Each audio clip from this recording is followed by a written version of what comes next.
تاریخ کو بدل دیں، حرام کو حلال کر دیں، حلال کو حرام کر دیں۔ یہی ہمارے ہاں بھی ایک پوپ ہوتے ہیں، یہ جو ہمارے اسماعیلی ہیں، ان کا جو امام حاضر ہے وہ معصوم ہے، اور وہ جس چیز کو چاہے حلال کر دے، جس چیز کو چاہے حرام کر دے۔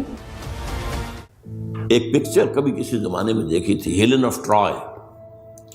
وہ ٹرائے کا گھوڑا تو بہت سے لوگوں نے سنا ہوگا، کہانی ایسی ہے کہ ان کے تو اسپارٹا اور ٹرائے کے آپس میں جنگ تھی، اس میں وہ گھوڑا ایک بنا کر اس کے اندر چھپا کر فوجیوں کو وہ شہر کے اندر لے گئے تھے۔ اس جنگ میں ایک موقع پر جو ان کا سب سے بڑا، یونانیوں کا جو سب سے بڑا سردار تھا، وہ جو ان کا سب سے بہادر شمار ہوتا تھا، وہ قتل ہو گیا۔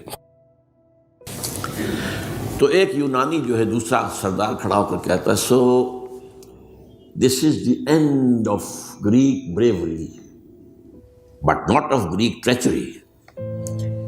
یہ یونانیوں کی بہادری کا تو خاتمہ ہو گیا اس شخص کی موت کے ساتھ، یونانیوں کی عیاری تو ختم نہیں ہوئی نا۔ تب اس نے پھر یہ پہلے تو پسپائی کروا لی، سب کے سب چلے گئے۔ اب یہ ٹرائے والے دیکھ رہے جا رہی ہیں فوجیں چلی گئیں، جہازوں میں بیٹھ کے بھی روانہ ہو گئے۔ پھر کچھ عرصے کے بعد واپس آئے، خفیہ طور پر گھوڑا بنا کر لائے بہت بڑا، اس کے پیٹ میں اپنے فوجی بھرے۔ اب وہ جو ہے لوگوں نے دیکھا بعد میں ٹرائے کا گھوڑا ہے، اس کو وہ لوگ اندر لے گئے، وہ خوشیاں منا رہے ہیں فتح کی۔ رات کو جب وہ شراب کے نشے میں دھت ہو چکے ہوئے تھے، وہ اس میں سے نکلے، پیٹ میں سے انہوں نے قتل کیا ہے۔ تو وہ ٹریچری ہے۔ تو یہودیوں کی بریوری تو ختم ہو گئی جبکہ خیبر فتح ہو گیا، اور وہاں کے بڑے بڑے قلعے حضرت علی رضی اللہ تعالیٰ عنہ کے دست مبارک سے، اور ان کا بہت بڑا مرحب، بہت بڑا سردار، بہت بڑا طاقتور، وہ قتل ہوا حضرت علی کے ہاتھ رضی اللہ تعالیٰ عنہ۔ But not the Jewish treachery. وہ ٹریچری اب شروع ہوتی ہے حضرت عثمان کے زمانے میں۔ عبداللہ ابن سبا ایک یہودی ہے یمن کا، وہ اسلام کا لبادہ اوڑھ کر اسلام میں آ گیا مدینے میں۔ یہاں اس نے اس معاشرے کا خوب تجزیہ کیا، یہاں کیا کیا چیزیں ہیں، کون کون سی فورسز ایٹ پلے ہیں، میں کس دکھتی رگ کو چھیڑ سکتا ہوں۔ میں نے محسوس کیا کہ بنو ہاشم اور بنو امیہ کی بڑی پرانی جو ہے چپقلش اور مسابقت، ایک طرح کا مقابلہ قریش کے ان دو بڑے گھرانوں کے اندر، یہ ان کی ہڈیوں کے اندر ہے، اس کو اٹھایا۔ اب عجیب بات اصل میں یہ ہے کہ خلیفہ اول نہ بنو امیہ میں سے تھے نہ بنو ہاشم میں سے، بنو ہاشم اور بنو امیہ کا معاملہ تھا۔ قریش تو سب ہے، تو قریش جو ہے ایک بڑا قبیلہ تھا، اس میں گھرانے یہ تھے، بنو امیہ، بنو ہاشم۔ حضرت ابو بکر نہ بنو ہاشم میں سے تھے نہ بنو امیہ میں سے تھے، بنو تیم میں سے تھے، چھوٹا سا قبیلہ تھا۔ حضرت عمر بھی نہ بنو ہاشم میں سے تھے نہ بنو امیہ میں سے تھے، بنو عدی میں سے تھے۔ اب یہ حضرت عثمان تھے کہ جو بنو امیہ میں سے تھے۔ یہاں سے اس نے اٹھائی بات اور ایسی ایسی باتیں شروع کی جو عوام جو ہیں، جو پورا رسوخ فی العلم حاصل نہیں ہوتا، وہ اس کے اندر بہہ جاتے ہیں۔ دیکھو یہ کیسے ہو سکتا ہے کہ ہمارے نبی جو ہیں وہ تو زمین میں دفن ہیں اور عیسیٰ جو ہے آسمان پر بیٹھے ہیں، اور عیسیٰ تو دوبارہ آئیں گے اور ہمارے نبی نہیں آئیں گے، آئیں گے وہ بھی آئیں گے، اور ہر نبی کا ایک وصی ہوتا ہے، محمد کا وصی علی ہے، اسے ہونا چاہیے خلیفہ، وہ بنو ہاشم میں سے، باقی جو بھی خلیفہ بنا ہے غاصب ہے، ابو بکر غاصب، عمر غاصب، اور اب جو ہے سب سے بڑا غاصب نہیں غصاب کہہ لیں اس کو، وہ تو بنو امیہ میں سے عثمان۔ ہاؤ کم، کیسے خلافت اس کی؟ اور اس نے اس تک بات بڑھائی ہے کہ حضرت علی تو خدا ہیں، اوتار ہیں خدا کا۔ یہ ساری چیز آج بھی یا علی مدد کا نعرہ جو لگ رہا ہے، یہ وہی صبائیت کے اثرات ہیں۔ یہ ساری باتیں اس نے پھیلائی اور فتنہ برپا کر،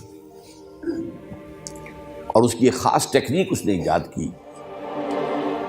سب سے پہلے اس نے جا کر کوفے میں اپنا میدان جمایا، حضرت عثمان کے بارے میں تو اپنا بہت ہی، وہ تو اپنے رشتہ داروں کو پالتا ہے، ان کو عہدے سارے اپنے رشتہ داروں کو دے دیے ہیں، اور انہیں دولت انہیں دیتا ہے، یہ کرتا ہے، معاذ اللہ معاذ اللہ۔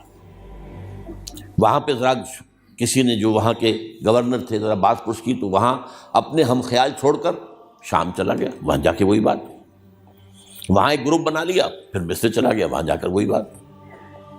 اب ظاہر بات ہے اس زمانے میں نہ کوئی ٹیلی کمیونیکیشن، نہ کوئی ٹیلی فون، نہ کوئی تار، کوئی اطلاعات کا وہاں پہنچنا وغیرہ، اس میں یہ ہے کہ وہ فتنہ تو جنگل کی آگ کی طرح بڑھ گیا، اس کا معالجہ کرنے والا جو ہے، اس میں حضرت معاویہ نے کہا بھی رضی اللہ تعالیٰ عنہ، آپ ہمیں اجازت دیں ہم آ کر کچل دیں ان کو۔ گورنر تھے شام کے، انہوں نے کہا میں فوجیں لے کر آتا ہوں ان کو کچل دیتا ہوں۔ حضرت عثمان فرماتے نہیں، جب تک یہ کوئی ایسا جرم کر نہ دیں کہ جس پر وہ گویا کہ زد میں آ جائیں، قانون کی زد میں، اگر یہ مجھے قتل کرنا چاہتے ہیں قتل کر دیں، پھر اس سے قصاص لے لینا، لیکن جب تک یہ قتل کرتے نہیں تو میں کس جرم میں انہیں ماروں۔ عمرو بن العاص کی طرف سے آتا رہا، لیکن نہیں۔ بہرحال یہ فتنہ اتنا بڑھا اتنا بڑھا اتنا بڑھا، مدینے میں حضرت علی کہتے رہے آپ ہمیں اجازت دیں، ہمیں ان کو ختم کریں۔ نہیں، یہ ایک علیحدہ بات ہے، میری کتاب جو ہے شہید مظلوم کا مطالعہ کیجیے، آپ اس کی تفصیل میں جانے کا یہ موقع نہیں ہے۔ یہ کتنی بڑی عظیمت ہے، لوگ سمجھتے ہیں کہ یہ تو بڑی کمزوری دکھائی حضرت عثمان، میں کہتا ہوں اس سے بڑی عظیمت کوئی نہیں ہو سکتی۔ انہوں نے کہا میں کسی کلمہ گو کی جان لینے کو تیار نہیں ہوں جب تک کہ اس کے اوپر کوئی جرم ثابت نہ ہو جائے۔ کلمہ گو ہے حضرت عثمان، 1000 مربع میل کا رقبہ ہے جس کے اوپر کہ ان کی حکومت چل رہی ہے، اور فوجیں ہیں مصر سے اور دمشق سے بار بار اجازت مانگ رہی ہے۔ یہاں حضرت طلحہ، حضرت زبیر، حضرت علی اجازت مانگ رہے ہیں، نہیں، جب تک یہ کوئی جرم کر نہ لیں اس وقت تک نہیں۔ جب یہ جرم کر لیں گے پھر تم لینا اس سے قصاص سزا دے دینا۔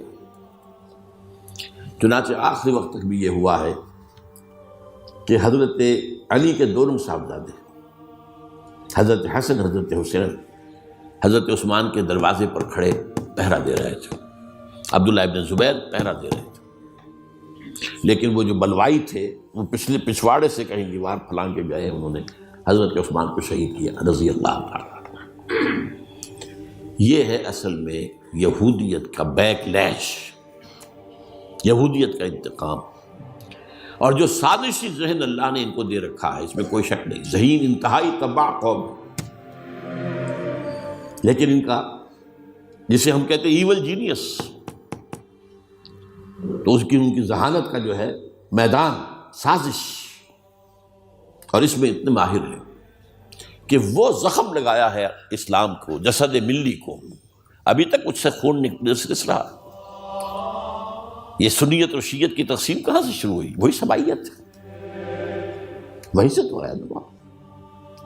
حالانکہ جب حضرت علی کی بیعت ہو گئی ہے تو حضرت علی نے پھر عبداللہ ابن سواد سے کہا توبہ کرو، تم کہتے ہو کہ میں خدا ہوں، توبہ کرو ورنہ میں تمہیں زندہ جلا دوں گا۔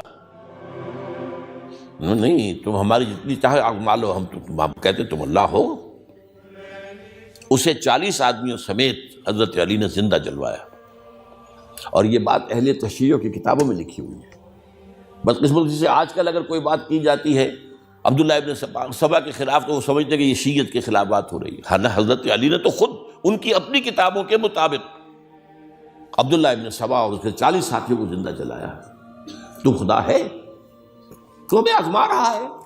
وَلَنَبْلُوَنَّكُمْ بِشَيْءٍ مِّنَ الْخَوْفِ وَالْجُوعِ وَنَقْصٍ مِّنَ الْأَمْوَالِ وَالْأَنفُسِ وَالثَّمَرَاتِ، بس اسی طرح ہماری آزمائش کر رہا ہے۔ بہرحال یہ ہے پس منظر حضرت عثمان کی شہادت کا رضی اللہ عنہ۔ تاریخ کو بدل دیں، حرام کو حلال کر دیں، حلال کو حرام کر دیں۔ یہی ہمارے ہاں بھی ایک پوپ ہوتے ہیں، یہ جو ہمارے اسماعیلی ہیں، ان کا جو امام حاضر ہے وہ معصوم ہے، اور وہ جس چیز کو چاہے حلال کر دے، جس چیز کو چاہے حرام کر دے۔ انہوں نے بھی شریعت ساقط کی ہوئی ہے، اسماعیلیوں پر شریعت نہیں ہے۔ ایک یہ گجرات کے علاقے میں آ کر جب اسماعیلیوں نے اپنی تبلیغ کی ہے تو انہوں نے وہی کیا جو سینٹ پال نے کیا تھا، شریعت ساقط کر دی۔ اور جو ہندوؤں کا عقیدہ تھا اس کے اندر 9 اوتار تھے، 9 اوتار آ چکے ہیں دنیا میں اللہ کے، ان کا کہ حضرت علی 10ویں اوتار ہیں، 10م اوتار، وہ 10م اوتار ان کے عقیدے میں شامل ہو گیا، اور جو ان کا امام حاضر ہے اسے پورا اختیار حاصل ہے، شریعت کی جس چیز کو چاہے منسوخ کر دے، جو چیز چاہے حرام قرار دے دے، جو چیز چاہے حلال قرار دے دے، یہ ہے دین۔ تو اتخذوا احبارهم ورهبانهم، تو یہ تو گویا کہ خدا ہی بنا لیا، یہ اختیار تو خدا ہی ہے۔ اربابا من دون اللہ، انہوں نے اللہ کے سوا ان کو بھی رب بنا لیا ہے، والمسیح ابن مریم، اور مسیح ابن مریم کو تو پوچھتے ہیں۔